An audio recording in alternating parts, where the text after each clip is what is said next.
Welcome back everyone to Manor with a little experiment today. We are going to build a radial town, so that means everything encircled and going from the very center circle to the outskirts of the town. This is going to be in the relaxed mode. I didn't take double the amount of resources, it's the standard amount, and we're going to have a bit of a huge time lapse today, which I'm going to focus on. So I will set the camera to this very position over here right away, so this is going to be our main focus point wherever we go. So just jumping back for those of you who don't know, with Control, Shift, and number pad, whatever you want, you can set a camera location, and with Shift and the same number, you're always going to jump back to this one. Very cool for making videos. Now, the idea is that I'm going to create a very clever center right now, from which I'm going to go and build. As you can see, we are starting with a very good location, I want to say, because we have some wild animals over here, we have some seasonal deposits of berries over there, mining deposit, we have some clay deposits over there, not too much to the center, which I like,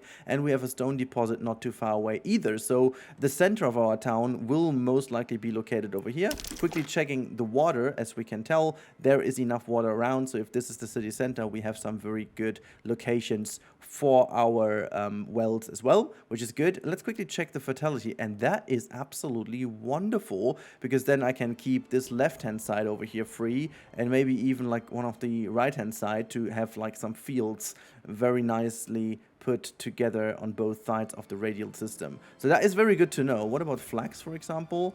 Well, we can put it there too. That's not too shabby. I have had worse areas, to be honest. Barley is also pretty okay, so it definitely makes sense to keep these left and right hand side clear and really focus on building our main city and residential areas over here, which is good, and rye is everywhere pretty good. So that is good to know, and I will now, without too much of talking, I will now show you the basic layout I'm going for after a little cut, so I can explain why I do certain things and what I do hope this will bring me into the future. Right, last time that I'm gonna talk to you before the time lapse, because I promised we are going to make this little setup before we go, and here we go. This is the setup. I actually powered through the first winter actually to just make sure that we have a good foundation. As you can tell, we have a good growth at the moment. People are coming in. It's low population growth because we don't have anything bigger, but we will build something bigger in a second, and then hopefully a lot of families join us. We have a lot of buildings being prepared, and we have mostly unlocked everything we needed. One thing I want to say though is I made a huge mistake, just as little, I made myself life a little bit harder. I was checking what things are in here, and I didn't want to click it, but then I clicked on the orchardry, which I didn't want to. I actually wanted to go with the forest management, but whatever, the next points are going to be spent on other things. We are doing quite fine on most of the things. Food and fuel and so on is going nicely, but I have already set up a bit of a backup system in case something goes wrong. So what I'm going to do now is I'm going to prepare the buildings and so on, but I'm going to not let them build them as of now. So you will have a nice little time lapse, but as promised, we're also going to go to this wonderful location over here, but I decided to change it slightly up because I will potentially go a little bit into this region first. So I'm gonna go and make this a little bit over here to this position. Should be fine, and then disable the camera like this. But as I said, I'm going to do a bit of preparation, so you're gonna enjoy now the time lapse. Right, so here we are in the first time-lapse of Manor, and oh boy, am I happy that Slavic did bring in this constant or static camera feature.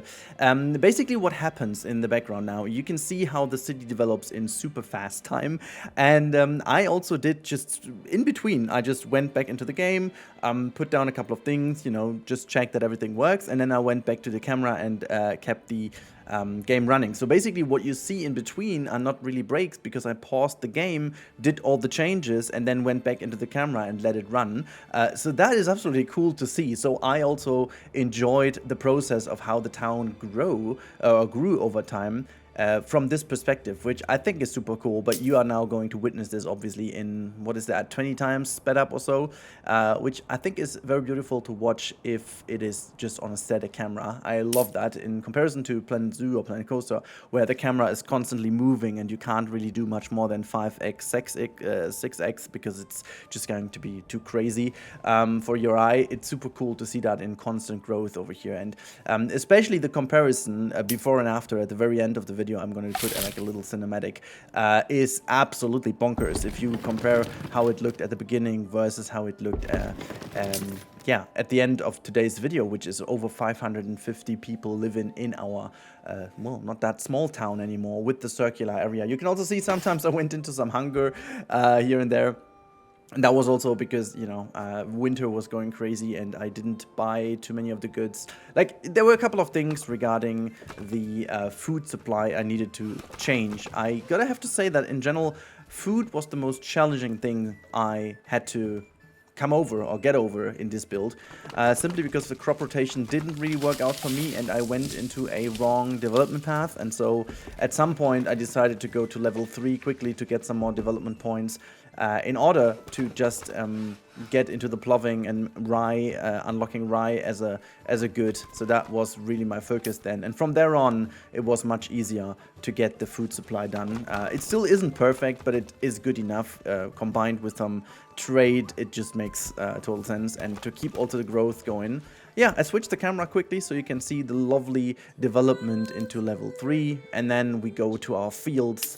The fields of food, I should say. It's kind of crazy how many fields you need to feed such a small dwarf village. That's just the German name for village. But hey, I mean, it turned out very beautifully, and I really loved how this all works. But as I guess you will see this much better in the real-time part. I'm gonna go now after the time lapse. I will switch over into the final result so you can see how the village actually looks and how it actually works. Nevertheless, I really enjoyed making this time lapse, and here you can see the final overview. Enjoy the real-time part. Right, so let's have a look at the final result for today's video. I may actually go a little bit further with this build and see how far I can go to it, but apparently, I have to say, this experiment is kind of successful. We instated a circular city, and oops, if we go up, you can see this wonderful layout over here being created. This is, I mean, this looks really, really cool, doesn't it? I mean, I didn't really think at the beginning it would go that flawlessly. And surely from here you can easily go on and do some crazy stuff with this layout. It is also relatively efficient, to be honest. The only thing I was struggling with for a long time was food. But now, as I have installed so many farmhouses and so many people working in them with some, you know, as you can see over here, some outskirts doing the job, it just becomes better. And also crop rotation is rather important as well to ensure that you have fertile ground every year. I also made sure to go into the development points of the ploughing and all the other things. And as you can see, I went crazy on the vegetables and the apple orchards, because they also bring in a very good food income for your homes, and that is very important too. We installed also a certain church on this strait over here. You know, kind of common how it is if you do that like in one area, just go down this hill here to the little valley where this is. I think it just, this game, I can't even tell how beautiful it is. And I finally, the whole time I had something in mind what this could all be about, what this reminds me of, and I finally found what it was, and it just kind of reminds me so much of the feeling I had in Anno 1404. Anno 1404 still is my personal favorite Anno, and the same feeling that I had playing this game applies honestly to Manor Lords. And yeah, I've been spending so many hours in the last week actually playing this game. It just showcases how much I'm enjoying this game, despite some things. And you know, I'm constantly giving feedback on it because, as you know, the developer is very active also on Twitter, and you know, checking in what people come up with as ideas, and is very keen on you know, applying those to the game in the next coming weeks. Look at that angle over here, by the way. This looks even better than the one we had before. And you know, I mean, this time-lapse feature is something I have already thought is gonna be great. But yeah, let's actually go into the game so you can see that actually everything is running. You can see we are a little bit short on fuel, but this is not too much of an issue because the fuel reserves will be reinstated. I just, like, that was the last thing I did. I installed over here, as you can tell, some more woodcutters lodges. I think there is not even enough people working. Yeah, as people are coming in, we can just increase the amount of people working in here. We have a there's the storehouse. We've got 2 people working in the storehouse, and do I have... I think I've like all the okay, there we go. The small stables are down here. I'm gonna order another ox so we have more over here. But you can also see how busy it is on the fields. I certainly installed like so many farmhouses. You can see there's one over here completely filled. The other one. Oops, the other one should be over here. There is another farmhouse.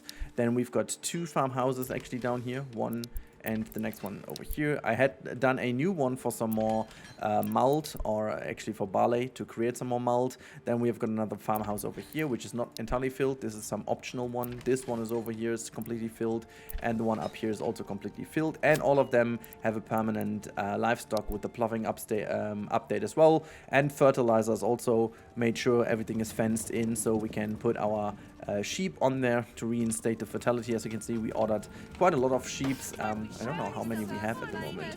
Yeah, 44, but I'm buying more. I think on the livestock market, wait a second, it's over here. Actually, yeah, we put that to desired surplus of 105. So we're constantly buying that. Our wealth is also pretty okay. So yeah, that is that. And just as a little hint, because I was talking about this in the time lapse, the way I did this was like having these prefab camera positions, which I can easily switch through. So you can see this is one I had. This is the other one from the inner city, which also looks fantastic as of now. I also did a couple of tricks. Then we have this one over here, and we've got another one over there, and a last one covering our new outskirts over here, which honestly still looks super nice. I also, oops, that's the wrong button. I also started to make some more fields for some surplus in vegetables, and you can see food is coming in nicely, and we are now in May, so obviously the next season is going now. That means at the moment vegetables and stuff come in, and in autumn we have a huge push on grain and stuff like that, which then will be turned into some bread. So towards the end of summer it's going to be a little bit more critical with food, but that was how it was every year, and then from there on I'm going to take it through the winter, and every year the surplus is becoming bigger and bigger, so that at the end of the year we still have a surplus on bread and apples and stuff like that. You can see apples is pretty high still. We've got a pretty big rye field applied over here, and they have all very high fertility at this point, and the same goes over the other things that we have. This one is actually not good, should have been fallow, but it's not. Like, same goes for this one over here. Yeah, percentage is not great. This one is being reinstated this year to ensure that we have better fertility in the next years.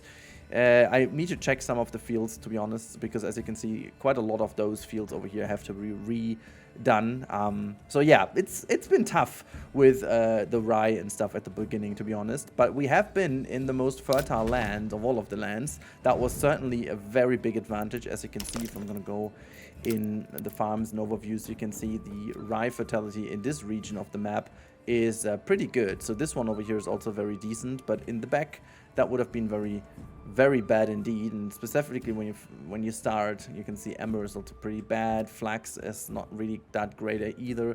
So we found ourselves a very good spot to start. I shall not neglect the fact, but yeah, as of now it will become super fun to just keep on building. You can see we've got 545 people living in here. But to be honest, it would be so easy now to expand, because finally I have instated the food situation, and what I would do now next, and I potentially will do it just because it's fun, is just going all the way over here, bringing people like all the vegetable farms and so on, and try to make the inner city become more and more dense with all the birch plots. You can see I put 2-1 in here that we can easily just upgrade right now to have these buildings. Also, we can, once this is done, we can also make sure things are working. I made a little bit of a mistake with the manor over here. As you can see, this is the manor, and one thing I really don't like, and I do have to give some feedback on that, is too, like, as soon as you put down the manor, you are not able to select something that is below. You can see I have some stables and stuff over here. Yeah, I can somehow click the communal oven, but I can't get to the trading post that is below the manor anymore. So once I go into the castle planner, you can see I am still not able to click on these houses anymore, which is really a pity, and I would love to be able to do so. So what I will do eventually is I'm gonna eventually put the manor somewhere else, just to be able to get to the buildings, and instead put some more very dense houses in to make the inner city look even more beautiful, and the manor will then be somewhere else. I don't know, maybe I'm gonna get rid of one of the fields here, especially this one is very likely to go, and I'm gonna put a manor in here instead. But these are like little tweaks, little design things that I really found necessary to do at some point. And you can see also there's a little issue with the market. You can move the market stalls yourself, which is really cool. You can put them in locations you like them better, but the problem is you shouldn't do that before the whole market is filled, because as you can see now, the things I put in to make them look nicer, is they are really a bit awkwardly looking now. What you could do though is you can just take them and bring them into another market area. As you can see over here, there's another market area I put down, so you could bring these stalls easily over, like put it there, and then just do the same thing with all of these market stalls.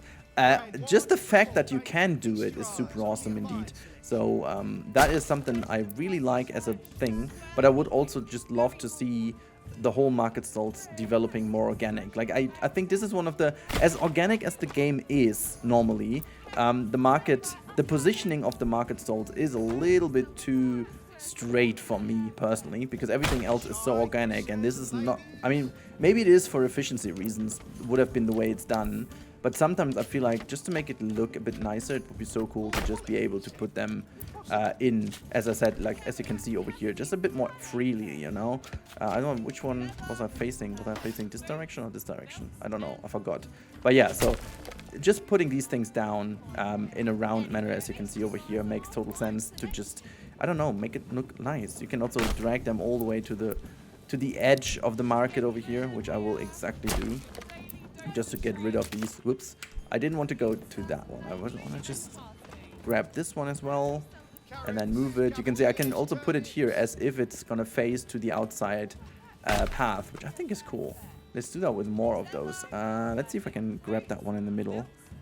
Very tedious to grab. I mean, I should definitely do this with those, so we can just grab them like so and bring them here to the outside, just to make that all look better. And you can see as soon as you did this, the goods are still there and people have to carry them manually. So when you're doing this, make sure you are in summer, that you don't have any rain coming in or so, because the rain will eventually lead to the fact that the goods will be exposed to the weather, and that's not really the best way of having it go. Just as a little hint if you want to do it. So actually it snaps to the outside, which is also pretty cool. I didn't know that this is happening. So let's see that we can just grab all the last ones. I can't really get to them. Can I get to this one somehow? Let's see. All the people talking in here. It's just, I'm gonna lower down the volume, but can't get here. So yeah, I would need to move all the other ones. There's like some supplies you can see from the stall I had before. Oh, I actually moved one in the center, so I would be to move this one now. And sometimes you can also just put it in front of the other ones.